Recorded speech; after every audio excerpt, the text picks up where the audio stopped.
Good morning, everybody. My name is Dave, and welcome to this webinar on Sjogren syndrome.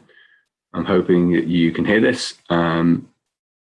Apologise for the previous attempt. We tried posting a Sjogren syndrome on our website, and when we had a look, there were some technical issues. So hopefully this will be a little bit more successful. There is a chat function, so please post any questions you may have there. I hope you can see my screen. So I'll make a start. I think it's gone 11 o'clock. Tēnā koutou katoa.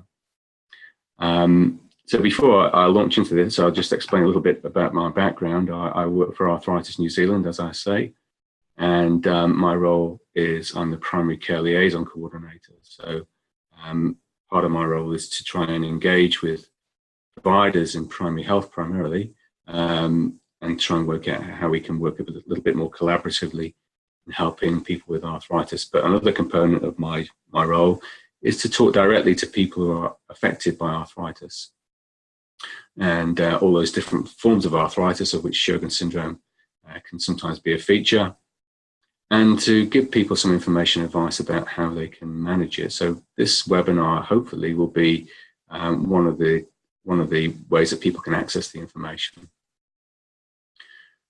So I'll move on to my my next screen. I'll tell you a little bit more about my background. I'm a registered nurse.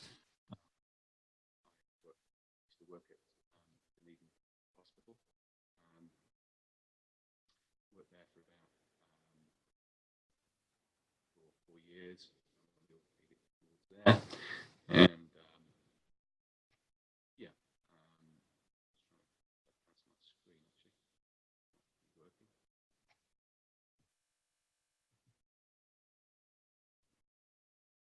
before that, I worked in the UK.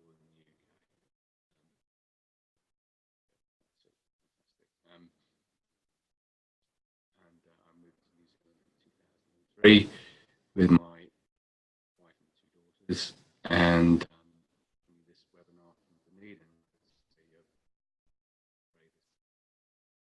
So this slide is just giving me the opportunity to disclose any interests I might have. I do not get any funding from any pharmaceutical companies or anything like that. But this webinar has been designed for other colleagues of mine to deliver, so they may have some disclosures to make if they're delivering this webinar. So I'll launch into the next slide.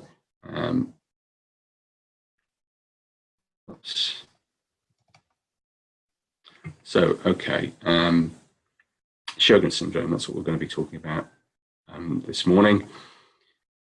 And it's one of these, a group of autoimmune conditions, really, and a lot of people with Sjogren syndrome will be looked after by a rheumatologist if they've got other conditions going on. And just thought I'd look a little bit at the history of this. This was probably first recognized by a Polish surgeon. I won't attempt to try and pronounce his name, but he recognized, they seem to recognize it in the 19th century, but wasn't attributed to him. The name of this condition comes from this guy. He's a Swedish ophthalmologist who described this condition in the 1930s. So that's how we come by the name of Sjogren syndrome. So looking at what it is, as I mentioned before, it's a disorder of the immune system. The most common features are dry eyes and dry mouth, and it can often be associated with other autoimmune conditions. It can be primary, so it can come on its own. Sometimes that's called Sjogren syndrome, or can be secondary to other conditions, and commonly rheumatoid arthritis and lupus. Some people with those conditions will also develop Sjogren syndrome. Can occur at any age, but most common in females over 40, and certainly affects a lot more females than males, a ratio of about 9 to 1. is what we think. And the main symptoms of Sjogren syndrome are dry eyes. They can feel itchy and can sometimes burn and feel gritty, and some people describe it as like having sand in their eyes. Dry mouth can be common as well, and that can sometimes make it feel like people have got a mouthful of cotton wool, which can obviously make speech and swallowing difficult.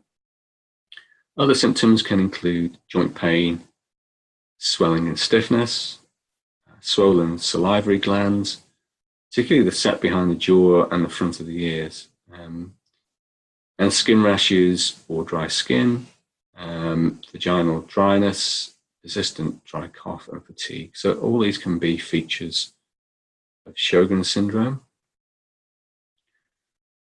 Showing you a picture of someone with a inflamed eye there. And the causes are not really that well understood. It's an autoimmune disorder, which in common with things like lupus and rheumatoid arthritis and type 1 diabetes, these are all celiac disease, these are all forms of autoimmune disorders. But the cause really isn't well understood. It probably is a combination of genetic and environmental factors. And the environmental factors could be stress or an infection.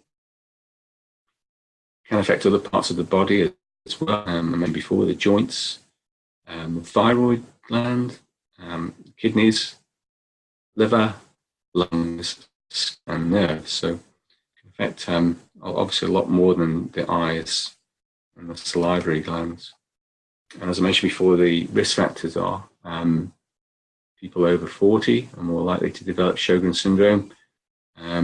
Females are more likely than males, and having some other conditions such as rheumatoid arthritis and lupus. And the hope would be that if people have got lupus or rheumatoid arthritis, they'd already be under the care of a rheumatologist. So some of the complications of Sjogren syndrome, because saliva is protective in the mouth, and people who have decreased saliva production can get lots of dental problems, and including lots of cavities. Yeast infections, so oral thrush, can sometimes happen. Visual problems, so dry eyes can also lead to light sensitivity, blurred vision and corneal damage. And less commonly, problems affecting the lungs, kidneys and liver. Sometimes inflammation can lead to bronchitis, pneumonia and other lung problems. Altered kidney function and hepatitis and cirrhosis in the liver can all be potential problems as well. Lymphoma and peripheral neuropathy, where people sometimes feel altered sensations like tingling and numbness.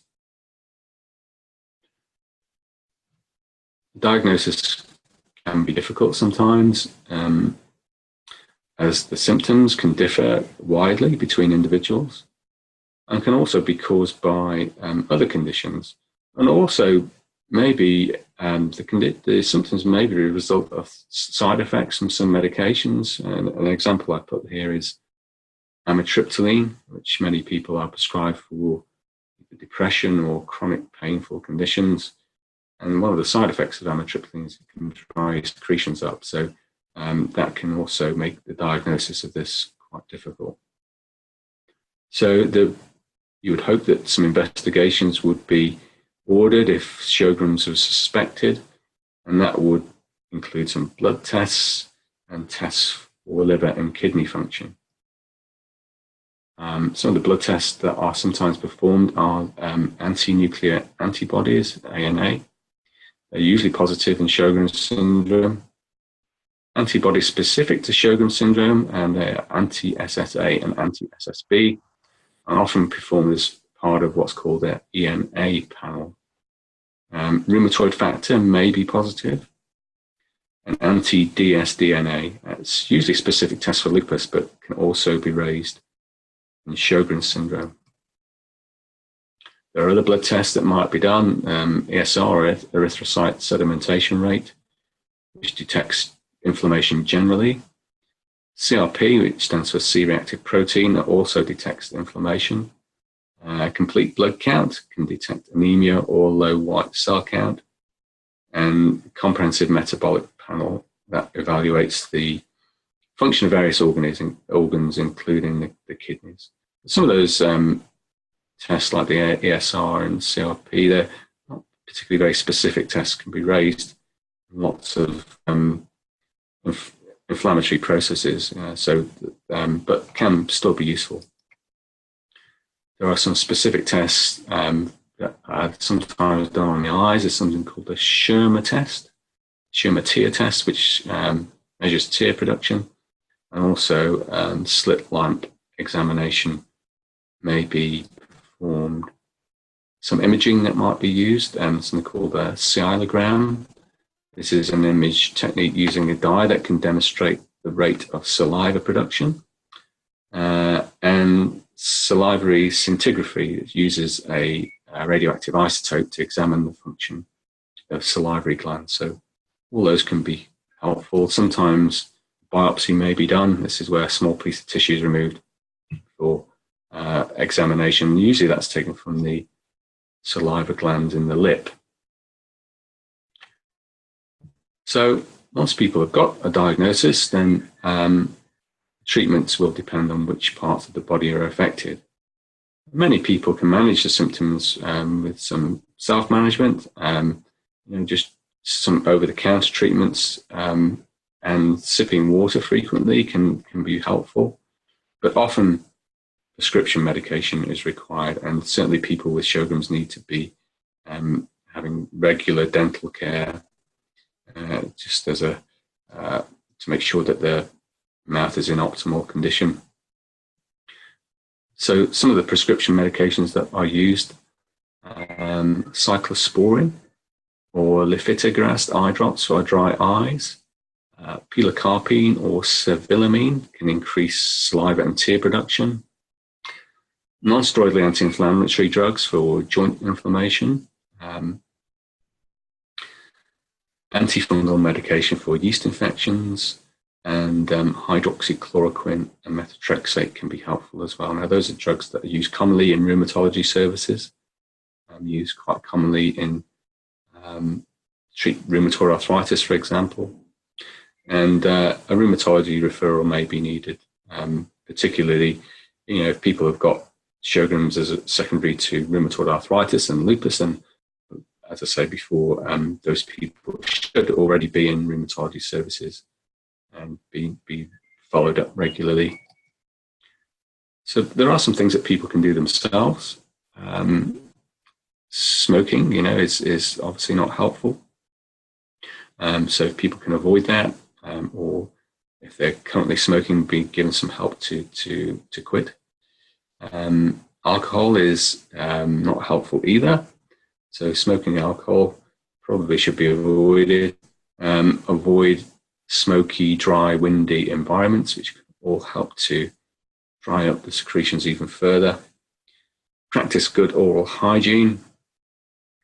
Avoid too much screen time. So, spending lots of time looking at computer screens and TV screens and mobile phone screens can all cause eye problems if people spend too long doing that. Also, not reading for too long periods as well. Keeping well hydrated is important. So we're quite fortunate in New Zealand that there is actually a Sjogren's Syndrome Society, which is a specific support organisation for people with Sjogren's. So Arthritis New Zealand is also in an organisation where people can go to for help, but we would direct people with Sjogren's to this organisation also, because they're obviously specifically looking at Sjogren's. So there's the internet address at the top there. So people, I'm assuming that if people are looking at this webinar, they can access the internet. So there's the address there at the top of the screen. Here's another organisation called Sjogren Syndrome Foundation. I think this is an overseas organisation, and so it's another source of help and information. So people may want to check that out as well. This is a New Zealand resource. This is a Health Navigator, which is a great website for people with many conditions, not just Sjogren's. It can be for many common conditions.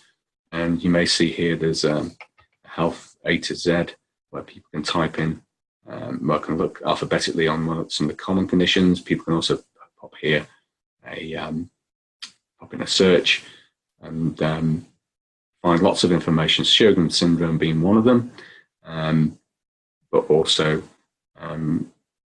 many other forms of arthritis, particularly, which is what we're interested in, obviously. So, people with gout and osteoarthritis and rheumatoid arthritis, they can find out a little bit more on the Health Navigator website. And this is a New Zealand resource, so the information is relevant to this country, because one of the problems with accessing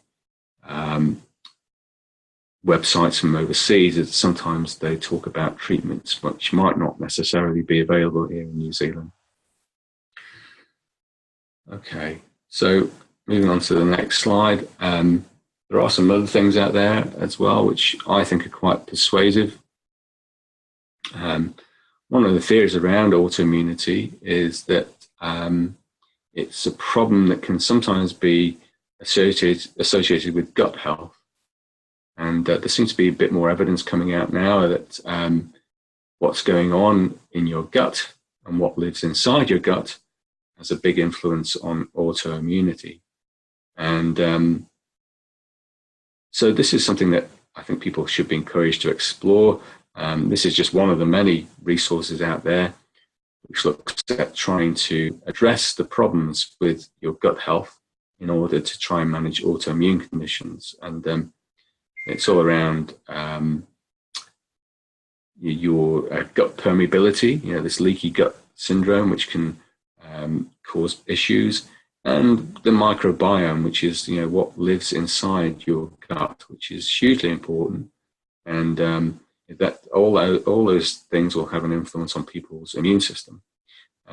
So there are some resources out there which guide people into trying to address some of those issues around gut health, and hopefully they will get an improvement in any autoimmune conditions like rheumatoid arthritis and Sjogren's and lupus. So this is a resource that some people might want to check out.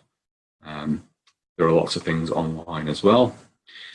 This is another one which I think is really interesting. This is a guy called Clint Patterson, who has got rheumatoid arthritis and has had it for several years, and found out that for him, what happened with his diet made a huge difference to his rheumatoid arthritis.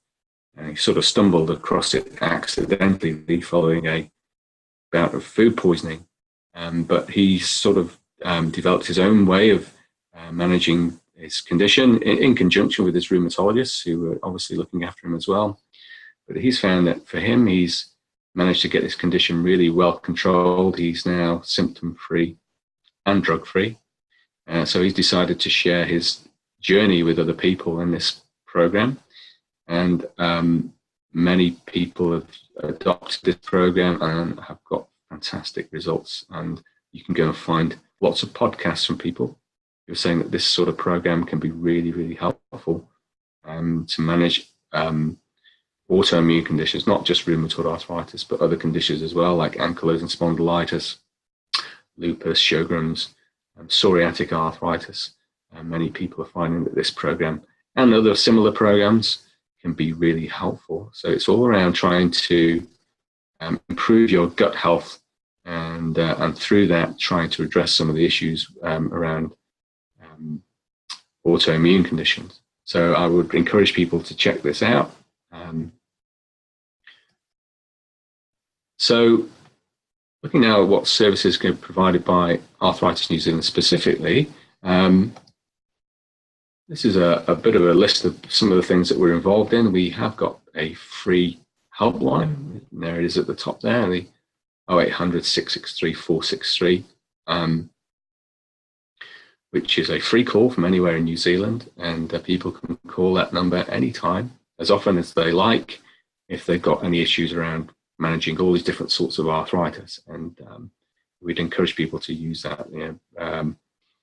It's not manned 24 hours a day, so if people call in the middle of the night or at a weekend, then they'll be invited to leave their details, and one of us will call the person back. And part of what will be offered is the Arthritis Educator service. So this is myself and my colleagues who can talk to people about, how all these different forms of arthritis can be managed. We're not there to take the place of your clinicians out there, your GPs and your rheumatologists and physiotherapists and pharmacists.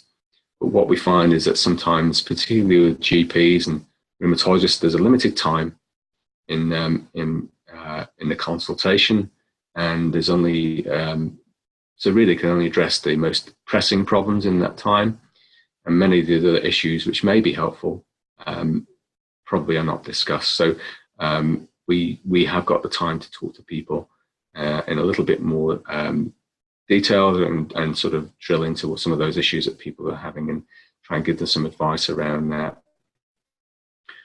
So we encourage people to use our service. We have got a website, and there it is, the address there. We've got a newly diagnosed service as well. So this is for some of the more common forms of arthritis where people want to talk to somebody who's already got the condition and has been managing it. And that can be really helpful because those people will understand the challenges that people have living with these conditions. A lot of the time when people go and see a clinician, the clinician hasn't got the condition, so they may understand a lot around the management of it, but they may not necessarily understand the challenges that people have. So our newly diagnosed service is something we would encourage people to use if that's something that they're interested in. And to access that service, just call that 0800 number at the top of the screen there, and we can organise that. We have got support groups in different parts of the country. They're certainly not a blanket cover throughout the country, but we have got some support groups dotted around, and these are really helpful for people who want to engage with people locally, and it can be a very, very useful support for people, especially for people who are isolated. And so support groups we will certainly try and do our best to help set them up and to give them support in what they're doing. We have got an advocacy service as well. So this is where people have got issues, which some of the common issues that come to our advocacy service are issues with ACC, particularly with injury-related arthritis, work and income issues, workplace issues, those sort of things. So sometimes we could be able to help people with those issues. So that's something else we can offer. We also have a research fund. So when people donate or we receive money, then part of that money will be ring-fenced in a research fund, which people who are involved in arthritis-related research can apply for funding for their research projects. So that's something we're keen to support. Mentioned our website before. This is what it used to look like. It has had a bit of a revamp recently, but it's a useful resource. A lot of our information is on there. This webinar should end up on there, providing we don't have any further technical issues like we had last time. So people can access a lot of our information on there and find out what events are going on throughout the country. We also have interactive Facebook sessions. So these happen on a Tuesday evening between 7 and 9 p.m. And this is where we have a live discussion where people can post questions on our Facebook page, and one of us will be answering them in real time. So as you can probably see here, this is my colleague Robin in conversation with somebody Facebook, and usually we'll try and pick a different subject for each week. We're having a bit of a break from our Facebook sessions over the Christmas period. Yeah, we had Facebook sessions last night. That will be our last one of 2018, and they will resume on February the 12th, I think. At 7 o'clock is our next planned Facebook session in 2019. These are great. It gives people a chance to ask questions, and it strikes up conversations with people on the Facebook page where people will swap their ideas and experiences. So I think this is a really great way for people to communicate. If I know Facebook's not for everybody, but for those people who like to use it, this is a really great way of trying to engage. We do have written resources as well. These are also viewable on our website. We can actually post hard copies of these resources. So obviously these are some of the resources which are relevant for people with gout arthritis. And you may be able to make these out on the side screen. This one here is managing your pain. This one here is care of the feet, physical activity and joint protection. So all these are relevant for people with gout. So we have got many information leaflets on most of the common forms of arthritis. So osteoarthritis, we have that in different translations. I think we have it in Hindi and Mandarin as well as English. Our gout resources, our Out with Gout leaflet is available in Māori, Tongan, Samoan and Niuean, I think, because gout arthritis affects a lot of those Polynesian, Pacific Island people particularly have a huge rate of gout. We have information leaflets on rheumatoid arthritis, lupus, psoriatic arthritis, ankylosing spondylitis, reactive arthritis, and juvenile idiopathic arthritis, lupus, and probably some others I've forgotten. But we also have these other more general leaflets like the Managing Your Pain, complementary therapies, nutrition and arthritis. These are all free, so people can, if people wanted these information leaflets, then please give our 0800 number a call, and we can tell you which leaflets we have and which ones we can send to you. And I say this is Arthritis New Zealand is a free service for people, and our resources are free as well. So that's really all I have. I'm not sure if any questions have been posted. This is for people who want this, the slides I can, if you email me on that address there, I can send you the slides as an electronic attachment. So please, if you want the slides, please send me an email. I'll come off that. I'm hoping that there have been people listening. I'll just see if I can find any questions. I'll go to the Q&A section. I can't see any questions there. So thank you all for listening. As I say, if you've got any questions or want some more advice, please call our 0800 number, which is 0800 663 463. And thank you all very much for listening. And take care.